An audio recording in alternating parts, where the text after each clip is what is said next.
हाँ बेटा, तो पहले कल जो हमने पढ़ा था वो थोड़ा सा रिवाइज कर लें। रिवाइज करने के बाद में आज अपन आगे की क्लास में डिस्कस करते हैं। रिवाइज क्या करें कि आपको फ्लावर के बारे में, यानी कि पुष्प जिसको अपन फूल कहते हैं, ठीक है, उसके बारे में बताया था कि पुष्प जो है वो किस पादप समूह का हिस्सा है, या पुष्प या फ्लावर जो है वो किस पादप समूह के अंतर्गत आता है। ठीक है, कि अगर पुष्प होगा तो वो पादप समूह का एग्जिस्टेंस, अस्तित्व है, वरना नहीं है, और उसको हमने बोला था एंजियोस्पर्म। फिर कुछ फीचर देखे थे हमने। फर्स्ट था अपने पास में कि जो एंजियोस्पर्म है उनका मुख्य लक्षण कौन है बेटा? फ्लावर। सेकंड क्या देखा? एंजियोस्पर्म के अंदर जो फ्लावर है वो कौन सा पार्ट है? रिप्रोडक्टिव पार्ट है, यानी कि कायिक न होकर के जनन भाग है, और जनन जो है वो पुष्प के द्वारा ही होता है, पादप का कोई और भाग इसमें शामिल नहीं होता। तीसरे नंबर पे देखा था कि जब जनन होगा, यानी लैंगिक जनन होगा, उस लैंगिक जनन के एंड प्रोडक्ट लास्ट में क्या उत्पाद बनेंगे? तो एक बनेगा अपने पास में सीड और दूसरा बनेगा अपने पास में फ्रूट। ठीक है, और फोर्थ कैरेक्टर है कि जो पुष्प है उसकी आकृति या आकार कितना होता है? छोटा सा, है ना, एक हाथ जितना ही रहता है, लेकिन वो पूरे पेड़ का निर्माण करता है जिसके ऊपर बड़े बड़े फल भी लगते हैं। तो ये एक प्रकार से चमत्कार ही है, आश्चर्य है, और उसी को हमने मार्वल्स बोला था। क्या बोला था बेटा? मार्वल्स।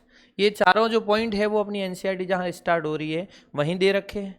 फिर बात करते हैं अपन कि फ्लावर क्या है बेटा? एक मॉडिफाइड शूट है। शूट का मतलब पादप के 3 भाग होते हैं, एक होता है जड़, एक होता है तना, एक होता है पत्ती, यानी कि रूट, स्टेम एंड लीव्स। तो पुष्प क्या है? पुष्प इन तीनों में से ही किसी का रूपांतरण है। तो हम कहेंगे flower is a modified shoot. Shoot का मतलब जो प्ररो है, प्ररो मतलब जमीन के नीचे का भाग, उसको अपन बोलते हैं जड़, और जड़ जमीन के ऊपर का भाग उसको अपन बोलते हैं प्ररो, aerial part of the plant, जिसके अंदर स्टेम एंड लीव्स दोनों आते हैं। ठीक है, फिर फ्लावर की स्ट्रक्चर बनाई थी हमने, और फ्लावर के स्ट्रक्चर में बताया था इसको बोलते हैं सूट एपिकल मेरिस्टेम, यानी प्ररो शीर्ष विभज्योतक, जिसमें ये भाग है इसको अपन बोलते हैं पर्ण आद्यक। क्या बोलते हैं बेटा? पर्ण आद्यक, जो आगे चल करके पुष्प के भाग बनाएगा। ठीक है, ये अंदर वाली जो चीज है इसको अपन ने बोला था स्टेम, ये आगे चल करके थैलेमस बनाएगा। तो 2 क्वेश्चन आते हैं। पहली चीज कि थैलेमस जिसको अपन पुष्पासन बोलते हैं वो किसका रूपांतरण है? तो वो हम कहेंगे तने का रूपांतरण है। किसका रूपांतरण है बेटा? तने का। यहीं ऐड कर दूं एक चीज। पहली चीज जो थैलेमस है, और थैलेमस को हमने बोला था थैलेमस, वो किसका रूपांतरण है? वो मॉडिफाइड स्टेम है, मॉडिफाइड स्टेम। और फ्लावर के जो अन्य भाग है, अन्य भाग का मतलब कौन कौन आ गए? Calyx, Corolla, androecium, androecium and gynoecium. ये क्या है बेटा? ये मॉडिफाइड लीव्स है। मॉडिफाइड क्या है? लीव्स है। कहने का मतलब जो पुष्पासन है वो पुष्पासन क्या है? पुष्पासन है रूपांतरित तना, और बाकी वाले बाह्य दल, है ना, दल, फिर पुमंग, फिर स्त्री केसर, पुंकेसर, स्त्री केसर, ये क्या है बेटा? ये रूपांतरित पर्णे हैं, क्योंकि अपने पास में 2 भाग है, एक तो पर्णों वाला भाग भी है, एक फ्यूचर स्टेप भी है। इनके बीच में अपने पास में पाए जाते हैं पर्व संधियां, जिसको अपन नोड बोलते हैं। ठीक है, ये नोड क्या होंगे? जैसे ही तने वाला भाग है वो हमने बताया था इस तरीके से गुंबदाकार हो जाएगा, तो आगे चल करके थैलेमस बनाएगा। इनके बीच में जो पर्व संधियां थी वो क्या होगी? आपस में नजदीक में आ जाएगी। नीचे वाली पर्व संधि क्या बनाएगी? वो बनाएगी अपने पास में बाह्य दल। दूसरी वाली क्या बनाएगी? दूसरी वाली अपने पास में बनाएगी दल। तीसरी वाली क्या बनाएगी? तीसरी वाली अपने पास में बनाएगी पुंकेसर। चौथी वाली क्या बनाएगी? वो अपने पास में बनाएगी स्त्री केसर। इस तरीके से एक पुष्प का निर्माण हुआ था। ठीक है, अब इसके बाद में 2 टर्म देखी थी, एक देखी थी हमने एंथेसिस और एक देखी थी हमने फ्लोरिकल्चर। दोनों में क्या फर्क है? एंथेसिस का मतलब होता है जब पुष्प बनता है तो वो बंद रहता है, और जब वो खुलता है तो एकदम से ब्लू मतलब कि खिलने लग जाता है ना। जैसे एक कमल का पुष्प है, वो पहले पूरा बंद रहता है, जैसे उसको पानी वगैरह ढंग से मिल जाता है तो वो उसकी पंखुड़ियाँ खुल जाती है आसन के रूप में। ठीक है, तो किसी भी पुष्पीय कलिका का खुलना क्या कहलाता है, और उन्हीं पुष्पों की खेती करना क्या कहलाता है। दो इंपॉर्टेंट टर्म है और इसको भी आप एक हिसाब से ध्यान रख लेना। ओके, ये चलो आगे चलते हैं। फिर हमने फर्स्ट क्लास के अंदर एक नाम देखा था जिसे हमने बोला था professor Panchanan Maheshwari. Professor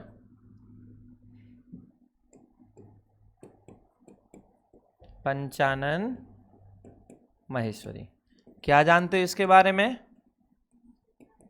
first, इनका जन्म कब हुआ बेटा, 1904।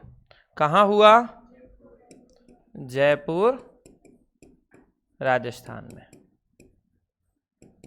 फर्स्ट थिंग, सारी चीज़ें हमें ये नहीं देखनी कि इन्होंने कहाँ से पढ़ाई की, कहाँ से ग्रेजुएशन की, कहाँ से पोस्ट ग्रेजुएशन की। अपने पास में ध्यान में रखने योग्य बात है कि 1964 में, बहुत ज़्यादा इंपॉर्टेंट है बेटा, कब, 1964 में क्या किया गया था बताओ, ट्वेल्थ की मतलब किसकी, हायर सेकेंडरी। हायर सेकेंडरी का मतलब है कि उच्च माध्यमिक।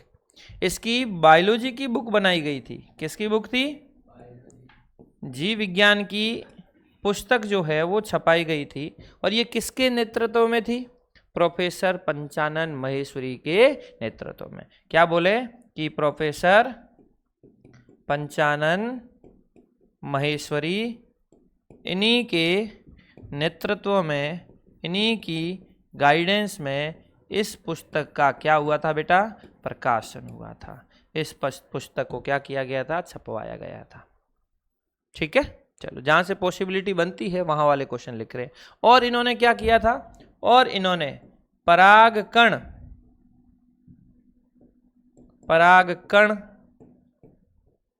संवर्धन बताया था। ठीक है, और क्या किया था इन्होंने, और किया था जैसे in vitro fertilisation test tube baby होता है ह्यूमन के अंदर, वैसे इन्होंने प्लांट के अंदर बताया टेस्ट ट्यूब बेबी, जिसको हम अंतः अंडाशयी संवर्धन या भ्रूण भी कह सकते हैं। ये चीजें भी किन्होंने बताई, इन्होंने बताई। समझ में आया। चलो ये अपने पास में छोटी चीज। अब थोड़ा सा चैप्टर की ओर बढ़ते हैं कि एक सेक्सुअल रिप्रोडक्शन होगा तो उस सेक्सुअल रिप्रोडक्शन के लिए क्या क्या चीजें चाहिए, कौन कौन से इवेंट होते हैं, और लास्ट में जाकर के नए पादप या नए जीव का निर्माण होता है। तो किसी भी सेक्सुअल रिप्रोडक्शन के अंदर, किसी में भी हो, कोई भी जीव हो, उस सेक्सुअल रिप्रोडक्शन के अंदर बेटा 3 इवेंट होते हैं। कितने इवेंट होते हैं, 3। कौन कौन से, फर्स्ट, सेकेंड, थर्ड। सबसे पहले सेक्सुअल रिप्रोडक्शन, लैंगिक जनन का मतलब क्या, निषेचन। तो पहले हम बात कर लेते हैं कौन सी अवस्था, निषेचन अवस्था। निषेचन अवस्था जिसको हम बोलते हैं फर्टिलाइजेशन स्टेज, फर्टिलाइजेशन इवेंट, घटना। अब निषेचन होगा, किसका होगा, 2 गैमेट्स का। कौन कौन से, मेल एंड फीमेल गैमेट, यानी उनका बनना भी जरूरी है। अब उनका बनना जरूरी है तो बन के अपनी अपनी जगह बैठ जाएंगे, उससे निषेचन होगा क्या, उनका आपस में पास में आना भी जरूरी है। यानी कि युग्मक का बनना और युग्मकों का स्थानांतरित होना, गैमेट का फॉर्मेशन होना और गैमेट का ट्रांसफर होना, इनसे पहले आएंगे या बाद में, ऑब्वियसली पहले आएंगे। तो पहले वाले को कहते हैं पूर्व निषेचन घटनाएं, या जिसको हम बोलते हैं अवस्था, और इसी को हम बोलते हैं प्री फर्टिलाइजेशन इवेंट। अब इसके अंदर क्या आता है, अभी बात करी कि एक तो आ जाएगा अपने पास में युग्मक जनन। क्या आएगा, युग्मक जनन। युग्मक जनन का मतलब गैमेटोजेनेसिस। अभी भावे जी सर पढ़ा रहे थे स्पर्मेटोजेनेसिस, oogenesis, ठीक है। अपन फ्लावरिंग प्लांट की बात करें तो स्पर्मेटोजेनेसिस, oogenesis नहीं होगा, mega sporogenesis and micro sporogenesis होगा, है नहीं। प्लांट की बात करें तो यहाँ पर किसका निर्माण होगा, नर युग्मक का निर्माण होगा और मादा युग्मक का निर्माण होगा। जब युग्मक बन जाएंगे और मादा, जैसे कि अपने फीमेल की बात करें तो फेलोपियन ट्यूब में ओवम आकर के बैठ जाता है, उसके पास जाता कौन है, स्पर्म स्विम करता हुआ। वैसे यहाँ पर भी सीन है कि जो मेल गैमेट है वो किसी भी माध्यम से किसके पास जाएंगे, फीमेल गैमेट के पास में जाएंगे, और उस टर्म को हम बोलते हैं युग्मकों का स्थानांतरण, युग्मकों का स्थानांतरण, और इसी को हम बोलते हैं ट्रांसफर ऑफ गैमेट।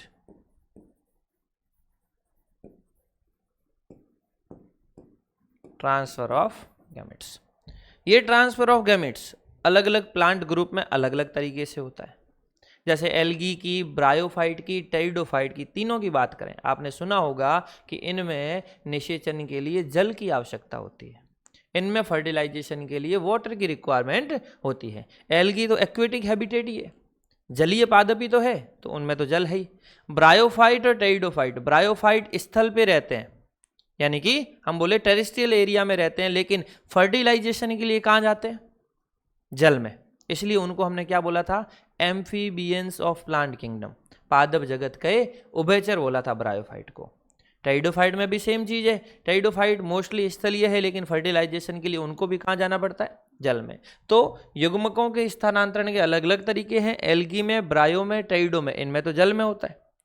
जिम्नोस्पर्म और एंजियोस्पर्म, ये बड़े बड़े प्लांट है, छोटे प्लांट भी है, आपने नाम सुना होगा, पाम ट्री, खजूर का पेड़ सुना, नारियल का पेड़, ये तो बड़े बड़े रहते हैं, तो इनमें फर्टिलाइजेशन भी ऊपर होता है, तो जल की आवश्यकता तो नहीं है। तो यहाँ जो युग्मकों के स्थानांतरण का मेथड क्या होगा, परागण, जिसको हम बोलते हैं पोलिनेशन।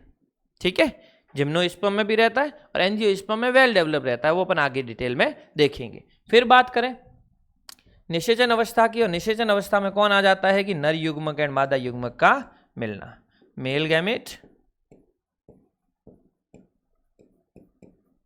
प्लस फीमेल गैमेट,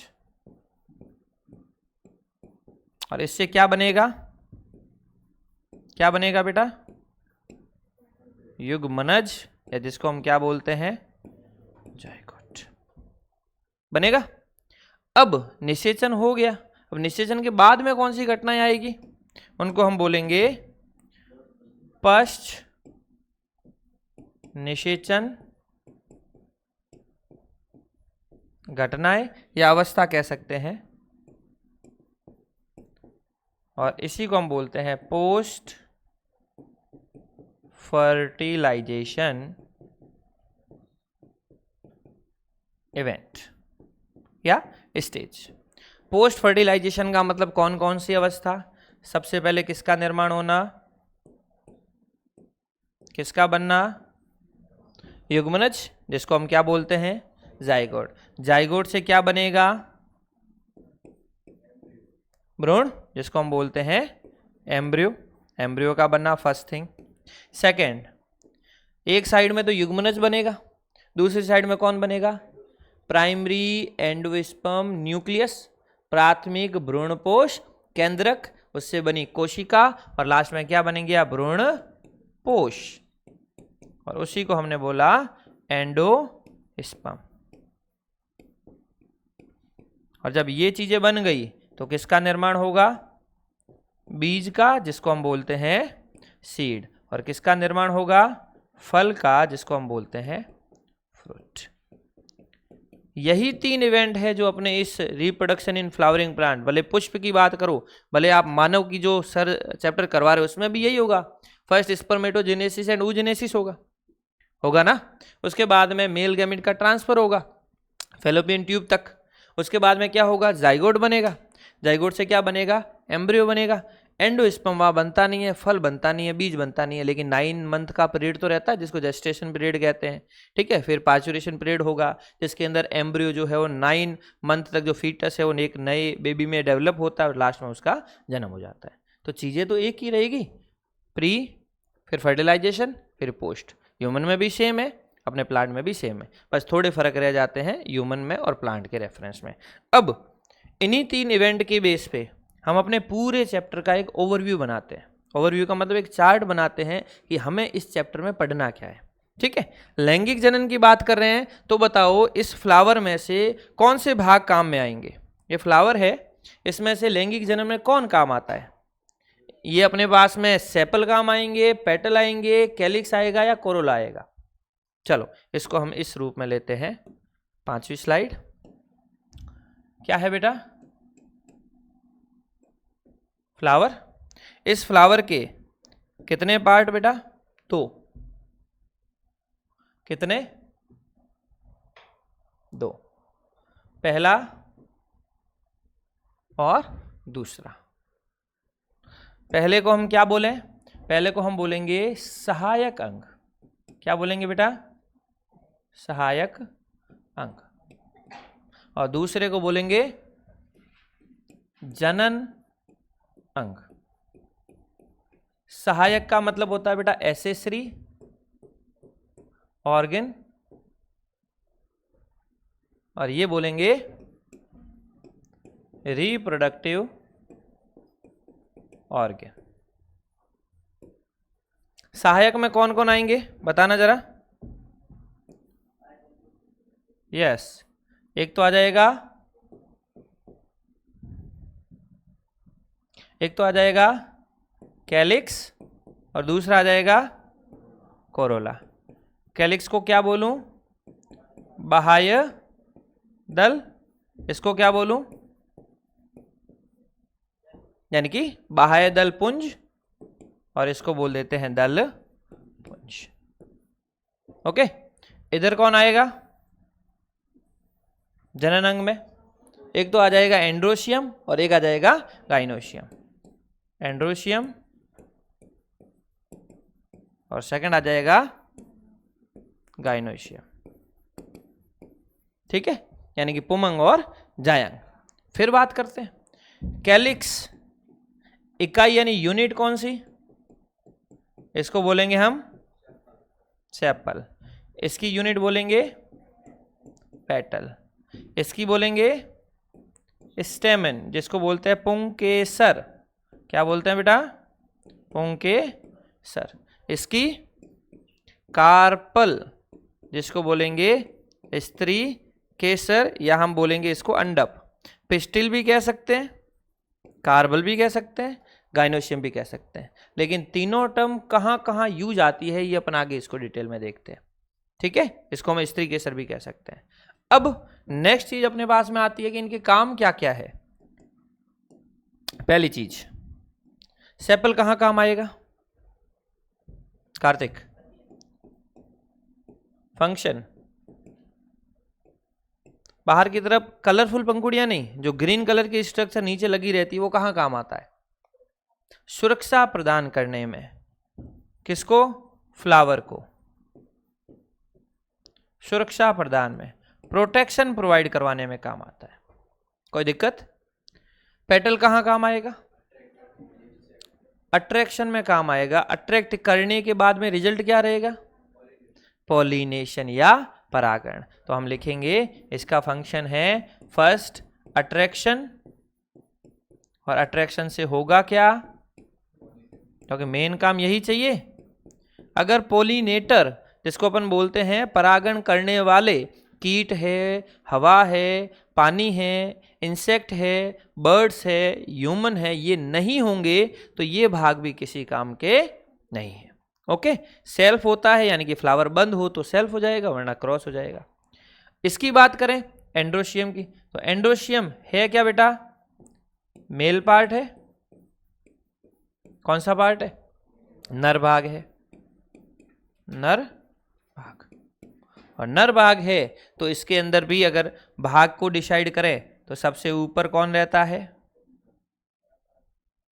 ये तो रह जाएगा एंथर, और ये रह जाएगा तंतु, जिसको अपन पूतंतु बोलते हैं। क्लियर? ये क्या है बेटा? ये है फीमेल पार्ट, और फीमेल पार्ट का मतलब मादा, मादा, भाग। और इसकी बात करें सबसे ऊपर कौन, फिर अंडाशय के अंदर बीजांड, बीजांड मंडप।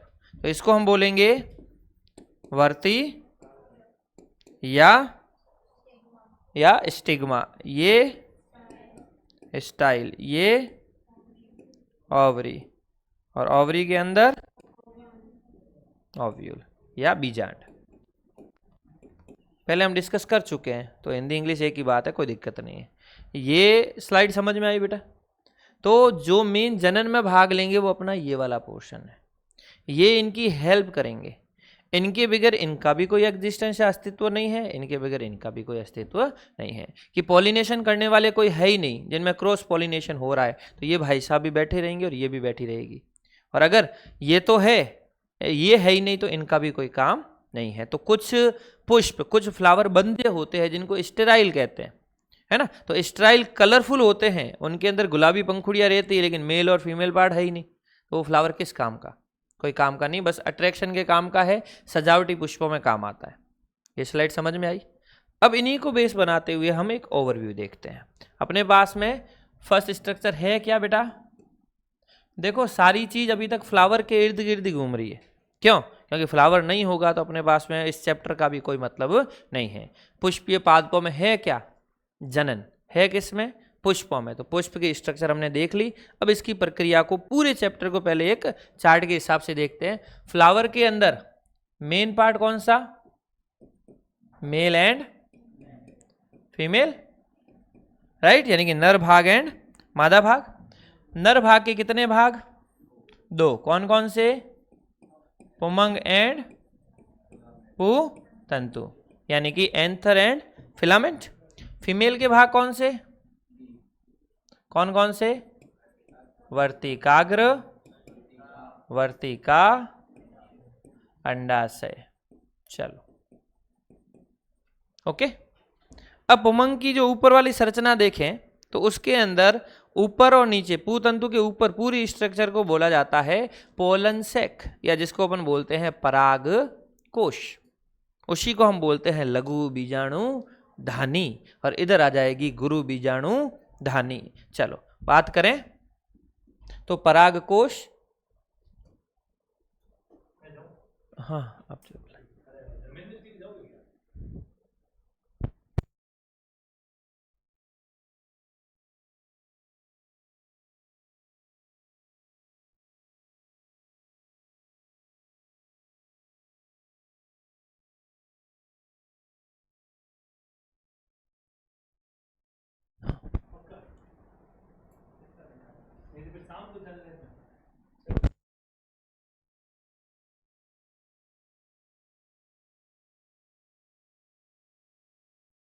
बेटा, अगर पुमंग की बात करें तो उसको हम बोलते हैं बेटा क्या? इसके अंदर भाग है पराग कोश, या जो उसको हम बोलते हैं पोलन सेक, या उसी को हम बोलते हैं लघु बीजाणु धानी, या उसी को हम बोलते हैं माइक्रोस्पोरेंजिया।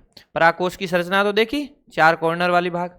ये पूरी की पूरी संरचना, इसको लघु बीजाणु धानी बोला। इस लघु बीजाणु धानी में जो एक सेगमेंट है, एक पोर्शन है, जिसके ऊपर बाह्य त्वचा, अंतस्थीसियम, मध्य परत, टेपिटम, ये एक पोर्शन लघु बीजाणु धानी, दूसरा भी लघु बीजाणु धानी, तीसरा भी लघु बीजाणु धानी, और चौथा भी लघु बीजाणु धानी। इसलिए इसको बोलते हैं टेट्रास्पोरेंजिएट या चतुर लघु बीजाणु धानी। ठीक है। अब इसके अंदर क्या होगा, पहले इसी को अपन डिस्कस करते हैं।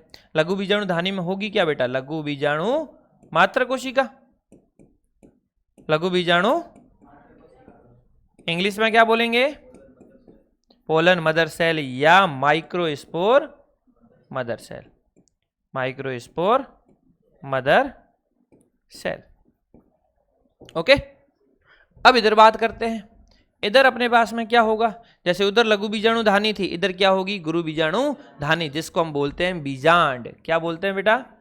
गुरु बीजाणु धानी। इंग्लिश में क्या बोलेंगे?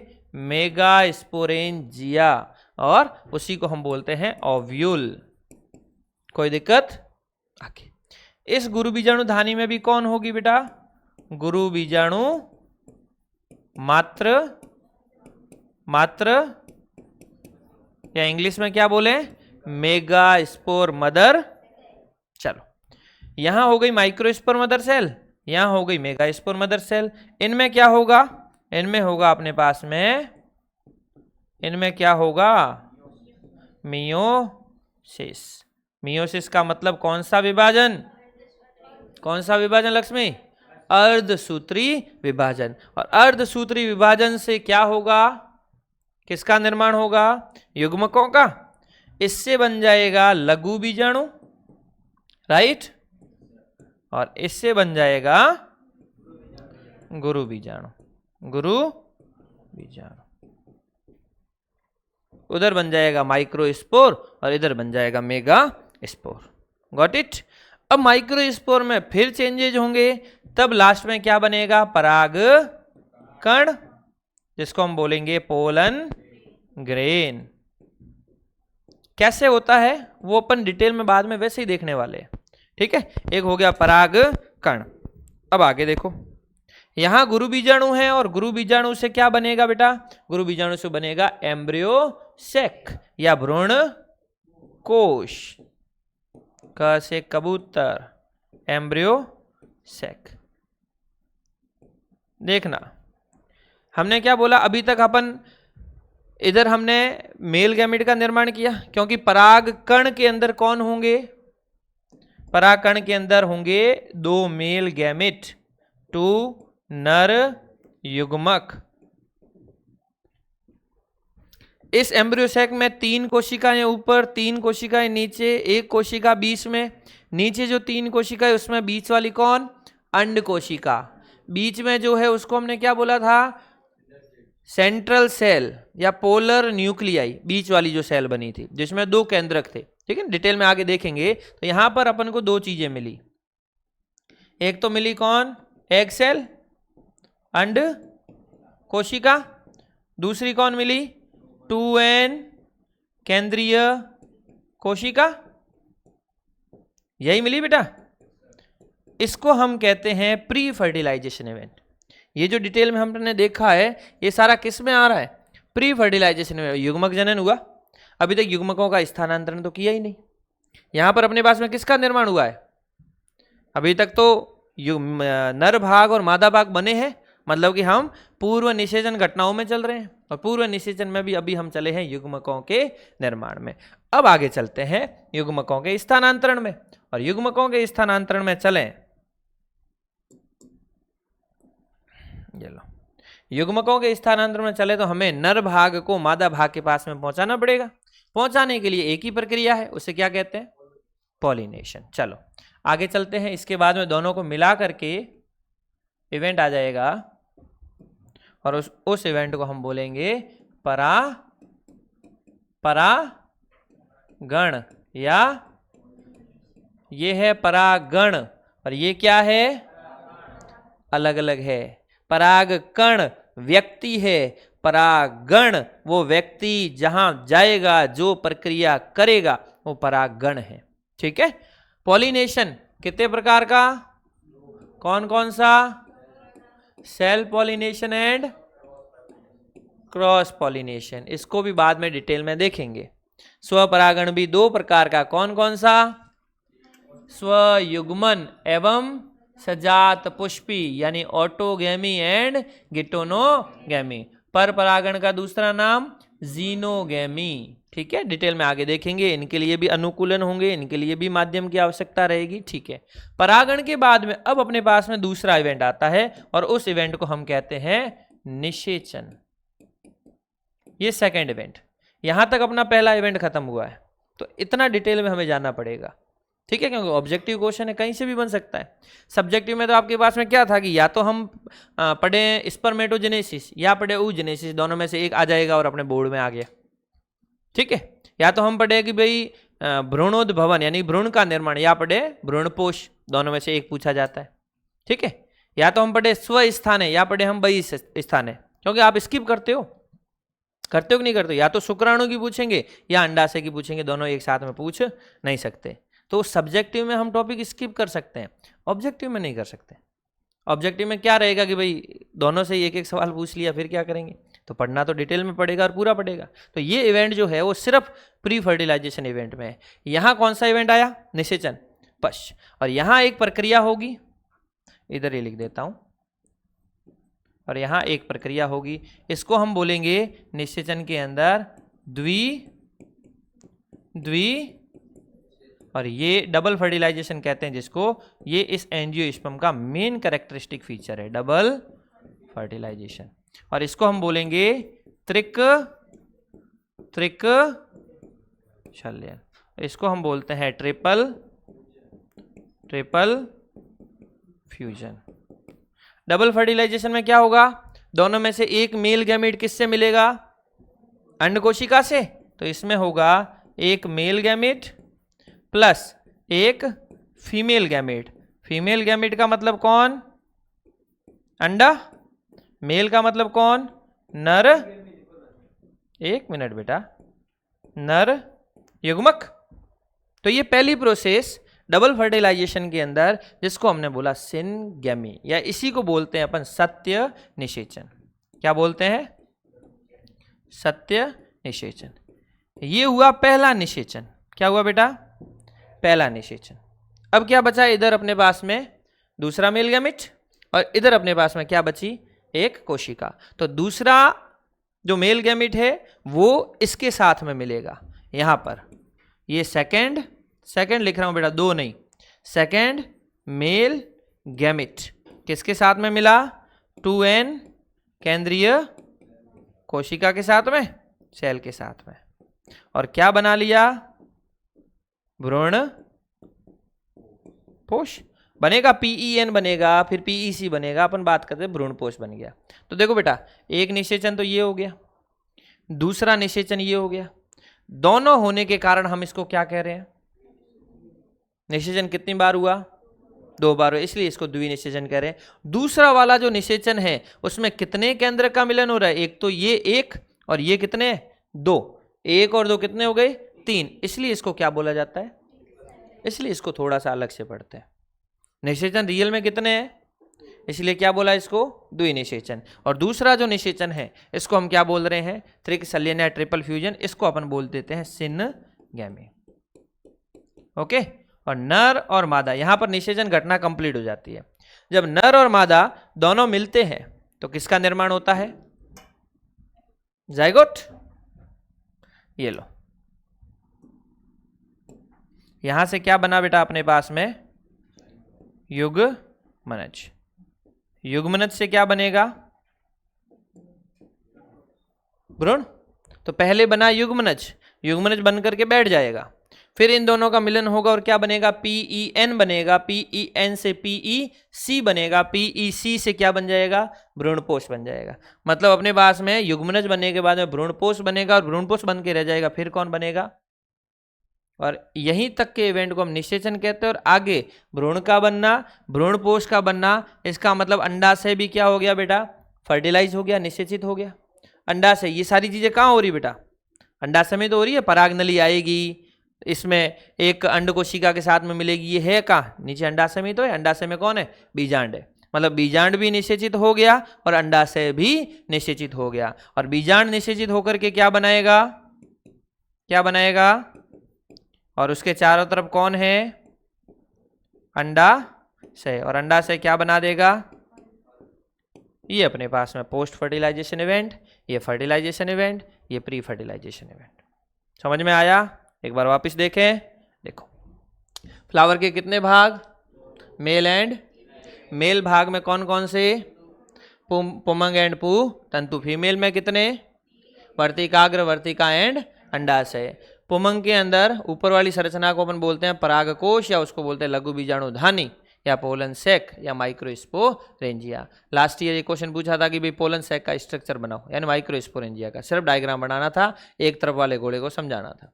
ठीक है, इसके अंदर कौन होगी, लघु बीजाणु मात्र कोशिका, उधर कौन होगी, गुरु बीजाणु मात्र कोशिका। इनमें मात्र कोशिकाओं में क्या होगा बेटा, मियोसिस होगा, जैसे इधर बनेगा माइक्रोस्पोर, इधर क्या बनेगा, मेगा स्पोर। माइक्रोस्पोर आगे चल करके क्या बना देगा, पराग कण। कैसे बनाएगा आगे डिटेल में हम वैसे ही देखने वाले हैं। ठीक है, और इधर क्या बन जाएगा, गुरु बीजाणु से भ्रूण कोश। पराग कण के अंदर कितने युग्मक होते हैं, 2 नर युग्मक होते हैं, और इधर क्या होता, पूरी एक संरचना है इस तरीके की, भ्रूणकोश की, 3 कोशिकाएं ऊपर, 3 कोशिकाएं नीचे, 1 कोशिका बीच में। इस वाली कोशिका को हम कहेंगे अंड कोशिका और इसको बोलेंगे प्राथमिक भ्रूणपोष या सॉरी 2n सेंट्रल न्यूक्लियाई। ये डिटेल में आगे देखने वाले हैं। तो इधर 2 मेल गैमेट और इधर एक अपने पास में अंड कोशिका आ गई और एक आ गई 2n सेंट्रल न्यूक्लियाई। फिर इनमें क्या होगा, दूसरा स्टेप आता है युग्मकों का स्थानांतरण, और स्थानांतरण में क्या हो जाएगा, ये परागकण जो है वो वर्तिकाग्र पर जाकर के आगे मिलेंगे। तो ये दूसरा स्टेप आ गया युग्मकों का स्थानांतरण। फिर आ गया निषेचन घटनाएं। निषेचन में एक तो द्विनिषेचन और दूसरा त्रिकशल्यन। द्विनिषेचन का मतलब पहला एक नर युग्मक एक मादा युग्मक से मिलेगा जिसको अपन सत्य निषेचन कहते हैं। दूसरा नर युग्मक किससे मिलेगा, 2n सेंट्रल सेल से, जिसको अपन क्या कहेंगे, त्रिकशल्यन कहेंगे। और प्रक्रिया के बाद में जो बनेगा वो क्या होगा, भ्रूणपोष होगा। तो एक तो बना अपने पास में युग्मनज, एक बना भ्रूणपोष। युग्मनज से बन जाएगा भ्रूण और भ्रूणपोष आगे चल करके इस भ्रूण को क्या देगा बेटा, पोषण देगा। यानी कि अंडाशय भी निषेचित हो गया और बीजांड भी निषेचित हो गया। बीजांड क्या कहलाएगा आगे चल करके, बीज, और अंडाशय क्या कहलाएगा। ये अपना पूरा चैप्टर का एक खाका है, एक ओवरव्यू है, एक चार्ट है कि ये चीजें पढ़नी है। एक बार आइडिया हो जाएगी चैप्टर में पढ़ना क्या है, वो चैप्टर बहुत बड़ा है, ठीक है, आराम से डिटेल में देखेंगे। तो आप फर्स्ट ये करो बेटा, इसको नोट डाउन करो, यहीं से है ना ये वाला, कोई बात नहीं, ये तो देख लिया, लिख लिया आपने, ठीक है। ये देख लो, जिसको फोटो खींचना फोटो खींच लो।